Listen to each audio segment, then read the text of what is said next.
Assalamualaikum warahmatullahi wabarakatuh. Alhamdulillah wassalatu wassalamu ala Rasulillah Muhammad ibn Abdullah. Asyhadu an la ilaha illallah wa asyhadu anna Muhammadan abduhu wa rasuluh. Allahumma shalli ala sayyidina Muhammad wa ala alihi wa ashabihi wa man tabi'ahum bi ihsanin ila yaumiddin. Pemirsa yang dirahmati Allah Subhanahu wa taala, mudah-mudahan Anda semuanya senantiasa dalam lindungan Allah, senantiasa dalam keberkahan lahir dan batin. Amin ya rabbal alamin. Pada kesempatan ini kita akan membahas tentang sejarah halal bihalal dan tokoh yang mencetuskan tentang istilah halal bihalal. Istilah halal bihalal itu dicetuskan pertama kali oleh seorang tokoh pendiri Nahdlatul Ulama, tokoh yang sangat berperan penting berdirinya Nahdlatul Ulama, yaitu Kiai Haji Wahab Hasbullah. Ya, peristiwanya adalah di mana pasca kemerdekaan Republik Indonesia, yaitu 1945. Pada saat itu, walaupun Indonesia sudah memproklamasikan diri sebagai negara yang merdeka, namun pemberontakan di sana sini masih sering terjadi. Artinya belum tuntas 100% NKRI lepas dari rongrongan atau pemberontakan, walaupun rongrongan atau pemberontakan itu berasal dari dalam negeri. Kemudian tepatnya pemberontakan itu diantaranya yaitu adalah pemberontakan PKI, Partai Komunis Indonesia di Madiun, kemudian pemberontakan DITII atau Darul Islam, Tentara Islam Indonesia.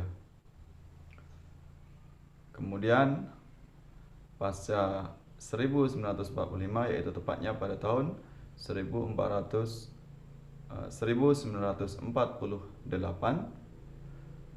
ketika di bulan Ramadan, Soekarno selaku sebagai presiden pada saat itu meminta tolong atau meminta bantuan kepada Kiai Haji Wahab Hasbullah bagaimana agar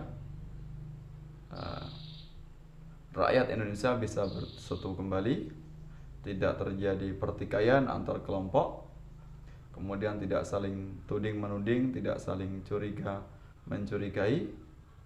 Maka saat itu Kiai Wahab Hasbullah dimintai pendapatnya agar rakyat Indonesia bisa bersatu, bisa kembali berdamai, tidak ada lagi saling sengketa atau gesekan di antara kelompok satu dengan kelompok yang lainnya. Maka kemudian Kiai Wahab Hasbullah diminta Soekarno meminta pendapatnya, maka Kiai Wahab Hasbullah urun pendapat, menyampaikan pendapatnya, bagaimana wahai Presiden kalau kita mengadakan silaturahim di istana. Kemudian Soekarno mengatakan kalau kita silaturahim itu sudah sering kita lakukan, tapi saya minta bagaimana peristiwa atau momen ini menjadi momen yang paling berkesan, momen yang paling fundamental, bagaimana seluruh elemen bangsa bisa bersatu kembali. Maka Kiai Wahab Hasbullah mencetuskan dengan istilah halal bihalal. Artinya agar bisa saling menghalalkan satu kelompok dengan kelompok yang lain, tidak saling bersengketa, tidak lagi saling melakukan perbuatan-perbuatan haram, yaitu perbuatan saling menghujat atau menghina, mengolok-olok satu kelompok dengan kelompok yang lain. Maka digunakanlah istilah halal bihalal, yaitu saling menghalalkan, saling mengikhlaskan, saling merelakan kejadian-kejadian di masa lalu. Dan alhamdulillah kemudian Soekarno menyepakati atau menyetujui istilah yang disampaikan oleh Kiai Wahab Hasbullah. Dan saat itulah kemudian seluruh instansi, seluruh masyarakat di berbagai tempat membiasakan atau mentradisikan istilah halal bihalal, saling silaturahim, saling beranjang sana, saling mengunjungi sanak saudara. Jika Soekarno menyebarkan tradisi halal bihalal itu melalui jalur instansi pemerintah, yaitu lembaga-lembaga pemerintahan, sedangkan Kiai Wahab Hasbullah menyebarkannya atau mentradisikan atau memasarkan istilah itu kepada masyarakat akar rumput atau masyarakat tradisional, khususnya warga Nahdliyin.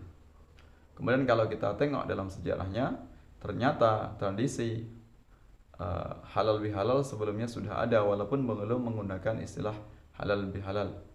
Tapi dikenal pada masa itu, sebelum ada istilah halal bihalal, sebelum dicetuskan oleh Kiai Wahab Hasbullah, yaitu dengan tradisi sungkeman.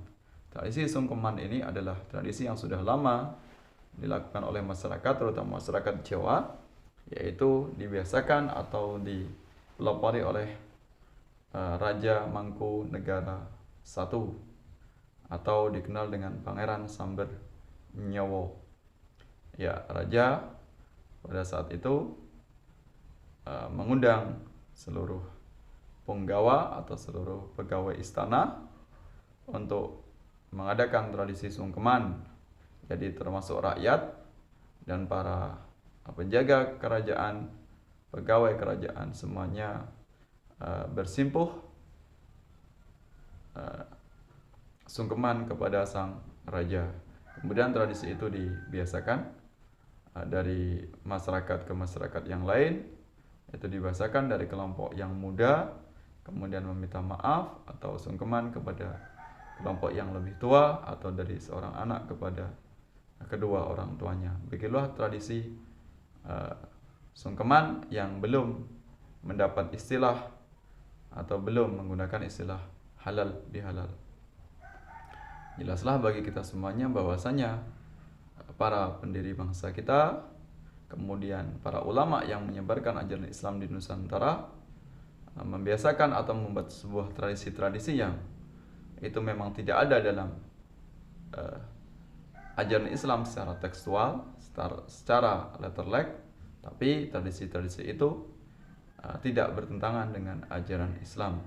Tradisi-tradisi yang unik yang dibuat oleh ulama Nusantara dalam rangka untuk mengokohkan, memperkuat ajaran-ajaran yang fundamental atau ajaran-ajaran pokok syariah Islam.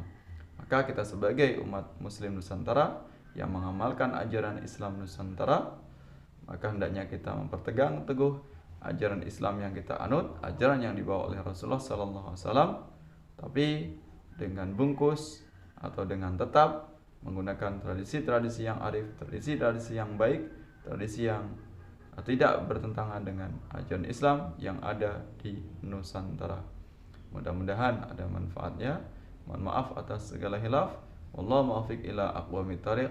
Wassalamualaikum warahmatullahi wabarakatuh.